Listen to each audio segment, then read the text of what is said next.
गृहस्थ की स्नान विधि। श्री सनक जी कहते हैं, गृहस्थ पुरुष नदी आदि के निर्मल जल में स्नान करे, वहां तीर्थों को प्रणाम करके सूर्य मंडल में भगवान नारायण का आवाहन करें, फिर गंध आदि से मंडल बनाकर उन्हीं भगवान जनार्दन का ध्यान करें। नारद जी तदनंतर पवित्र मंत्रों और तीर्थों का स्मरण करते हुए स्नान करना चाहिए और इस प्रकार प्रार्थना करनी चाहिए, गंगा, यमुना, गोदावरी, सरस्वती, नर्मदा, सिंधु तथा कावेरी नाम वाली नदियां इस जल में निवास करें। पुष्कर आदि तीर्थ और गंगा आदि परम सौभाग्यवती नदियां सदा मेरे स्नान काल में यहाँ पधारें। अयोध्या, मथुरा, हरिद्वार, काशी, कांची, अवंती और द्वारकापुरी, इन सातों को मोक्षदायिनी समझना चाहिए।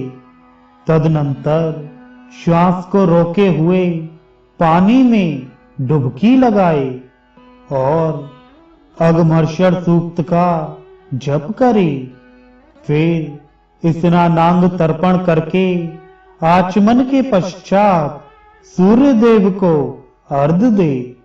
नारद जी उसके बाद सूर्य भगवान का ध्यान करके जल से बाहर निकलकर बिना फटा हुआ शुद्ध धौत वस्त्र धारण करे, ऊपर से दूसरा वस्त्र चादर भी ओढ़ ले।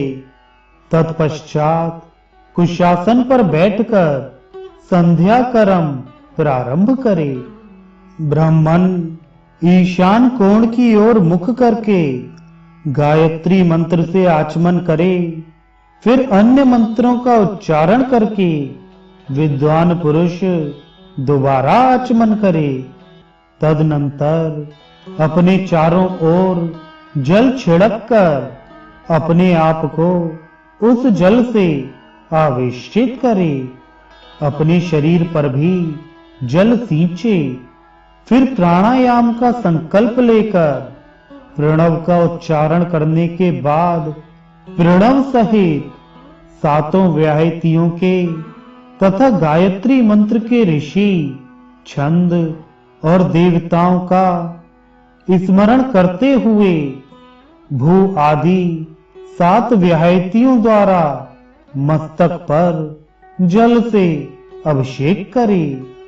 तत्पश्चात मंत्रज्ञ पुरुष पृथक पृथक करन्यास और अंगन्यास करे।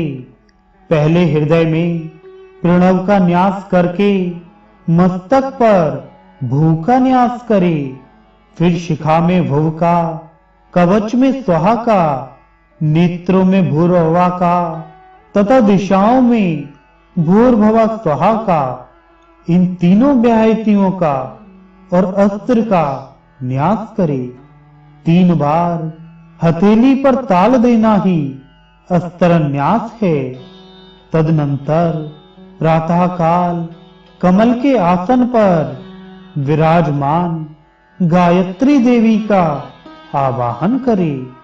सबको वर देने वाली 3 अक्षरों से युक्त ब्रह्मवादिनी गायत्री देवी, तुम वेदों की माता तथा ब्रह्म योनि हो, तुम्हें नमस्कार है। मध्याह्न काल में वृषभ पर आरूढ़ हुई श्वेत वस्त्र समावृत सावित्री का आवाहन करे, जो रुद्र योनि तथा रुद्रवादिनी है। सायंकाल के समय गरुण पर चढ़ी हुई पीतांबर से आच्छादित विष्णु योनि एवं विष्णुवादिनी सरस्वती देवी का आवाहन करना चाहिए। प्रणव 7 व्याहति त्रिपदा गायत्री तथा शिरा शिखा मंत्र, इन सब का उच्चारण करते हुए क्रमशः पूरक, कुंभक और विरेचन करें। प्राणायाम में बाईं नासिका के छिद्र से वायु को धीरे धीरे अपने भीतर भरना चाहिए। फिर क्रमशः कुंभक करके विरेचन द्वारा उसे बाहर निकालना चाहिए। तत्पश्चात प्रातः काल की संध्या में सूर्याष्टमा इत्यादि मंत्र पढ़कर 2 बार आचमन करे। मध्याह्न काल में आपः पुनन्तु इत्यादि से और सायं संध्या में अग्निष्टमा इत्यादि मंत्र से आचमन करना चाहिए। इसके बाद आपोहिष्ठा, मयो भुवा इत्यादि 3 ऋचाओं द्वारा मार्जन करे। फिर मंत्र को पढ़ते हुए हथेली में जल लेकर नासिका से उसका स्पर्श कराए और भीतर के काम क्रोध आदि शत्रु उस जल में आ गए ऐसी भावना करके दूर फेंक दे। इस प्रकार शत्रु वर्ग को दूर भगाकर द्रुपद देव मुमुचानहा इत्यादि मंत्र से अभिमंत्रित जल को अपने सिर पर डाले। उसके बाद ऋतंच सत्यम इत्यादि मंत्र से अगमर्षण करके अंतश्चरसी इत्यादि मंत्र द्वारा एक ही बार जल का आचमन करे। देव ऋषि तदनंतर सूर्य देव को विधि पूर्वक गंध, पुष्प और जल की अंजलि दे। प्रातः काल स्वास्तिकाकार अंजलि बांधकर भगवान सूर्य का उपस्थान करे। मध्याह्न काल में दोनों भुजाओं को ऊपर उठाकर और सायंकाल बाहें नीचे करके उपस्थान करे।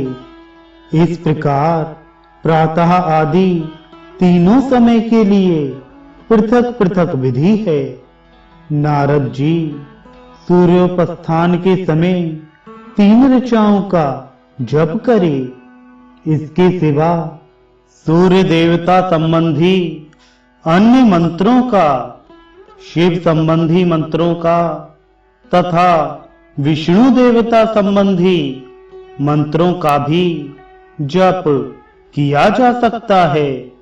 सूर्योत्थान के बाद तेजोसी, गायत्रस्य कपदी इत्यादि मंत्रों को पढ़कर भगवान सविता के तेज स्वरूप गायत्री की अथवा परमात्म तेज की स्तुति प्रार्थना करे। तदनंतर पुनः 3 बार अंगन्यास करके ब्रह्मा, रुद्र तथा विष्णु की स्वरूप भूता शक्तियों का चिंतन करे। प्रातः काल ब्रह्मा की, मध्याह्न में रुद्र की और सायंकाल विष्णु की शक्ति रूप से क्रमशः गायत्री, सावित्री और सरस्वती का चिंतन करना चाहिए। उनका क्रमशः ध्यान इस प्रकार है। प्रातः काल में गायत्री देवी ऋग्वेद स्वरूपा बालिका के रूप में विराज रही हैं। ये ब्रह्मा जी की शक्ति हैं। इनके 4 मुख हैं। इन्होंने अपने हाथों में अक्ष वलय, कलश, श्रुक और श्रुवा धारण कर रखा है। इनके मुख की कांति अरुण चंद्रमा के समान कमनीय है। ये हंस पर चढ़ने की क्रीड़ा कर रही हैं। उस समय इनके मणिमय आभूषण खनखन करने लगते हैं। मणि के बिंबों से ये कूजित और विभूषित हैं।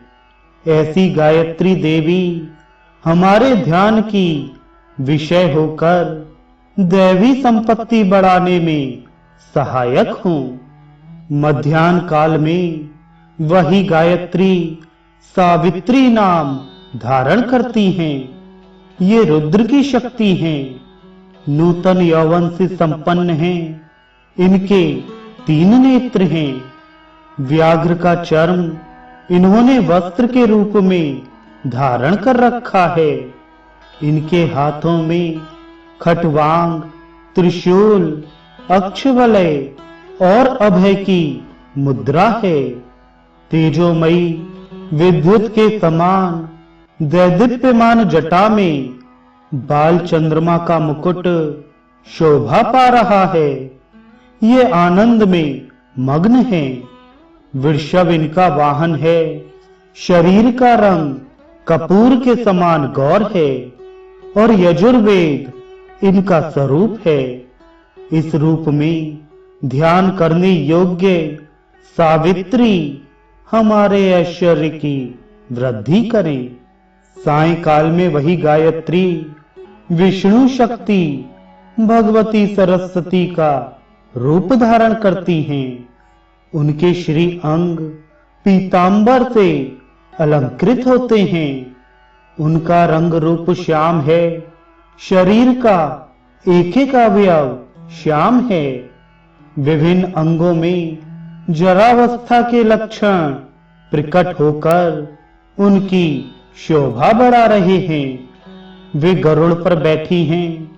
मणिमय नुपुर, भुजबंद और सुंदर हार, हमेल आदि भूषणों से उनकी स्वाभाविक प्रभा और बढ़ गई है। उनके हाथों में शंख, चक्र और उत्तम गदा तथा पद्म सुशोभित है। इस रूप में ध्यान करने योग्य सरस्वती देवी हमारी श्री वृद्धि करें। इस प्रकार ध्यान करके गायत्री मंत्र का जप करें। प्रातः और मध्याह्न काल में खड़े होकर तथा सायंकाल में बैठकर भक्ति भाव से गायत्री के ध्यान में ही मन को लगाए हुए जप करना चाहिए। प्रति समय की संध्योपासना में गायत्री देवी का 1000 जप उत्तम, 100 जप मध्यम तथा कम से कम 10 बार जप साधारण माना गया है। आरंभ में प्रणव, फिर भूर्भुवः स्वहा, उसके बाद तत्सवितु इत्यादि त्रिपदा गायत्री, यही जपने योग्य गायत्री मंत्र का स्वरूप है। मुनि, ब्रह्मचारी, वानप्रस्थ और यति के द्वारा जो गायत्री मंत्र का जप होता है उसमें 6 प्रणव लगाएं अथवा आदि अंत में प्रणव लगाकर मंत्र को उसमें संपुटित कर दे। परंतु गृहस्थ के लिए केवल आदि में 1 प्रणव लगाने का नियम है। ऐसा ही मंत्र उसके लिए जपने योग्य है। तदनंतर यथाशक्ति जप करके उसे भगवान सूर्य को निवेदित करे। फिर गायत्री तथा सूर्य देवता के लिए 1-1 अंजलि छोड़े। तत्पश्चात उत्तरे, शिखरे देवी इत्यादि मंत्र से गायत्री देवी का विसर्जन करते हुए कहे, देवी श्री ब्रह्मा, शिव तथा भगवान विष्णु की अनुमति लेकर सादर पधारो। इसके बाद दिशाओं और दिग देवताओं को हाथ जोड़कर प्रणाम करने के अनंतर प्रातः काल आदि का दूसरा कर्म भी विधि पूर्वक संपन्न करे। देव ऋषि, गृहस्थ पुरुष तो प्रातः काल और मध्याह्न काल में स्नान करे, परंतु वानप्रस्थी तथा सन्यासी को तीनों समय स्नान करना चाहिए। जो रोग आदि से कष्ट पा रहे हों उनके लिए तथा पथिकों के लिए एक ही बार स्नान का विधान किया गया है। मुनीश्वर संध्योपासन के अनंतर द्विज हाथ में कुश धारण करके ब्रह्म यज्ञ करे। यदि दिन में बताए गए कर्म प्रमादवश ना किए गए हों तो रात के पहले पहर में उन्हें क्रमशः पूर्ण कर लेना चाहिए। जो धूर्त बुद्धि वाला द्विज आपत्ति काल ना होने पर भी संध्योपासन नहीं करता, उसे सब धर्मों से भ्रष्ट एवं पाखंडी समझना चाहिए। जो कपटपूर्ण झूठी युक्ति देने में चतुर होने के कारण संध्या आदि कर्मों को अनावश्यक बताते हुए उनका त्याग करता है, उसे महापातकियों का सिरमौर समझना चाहिए।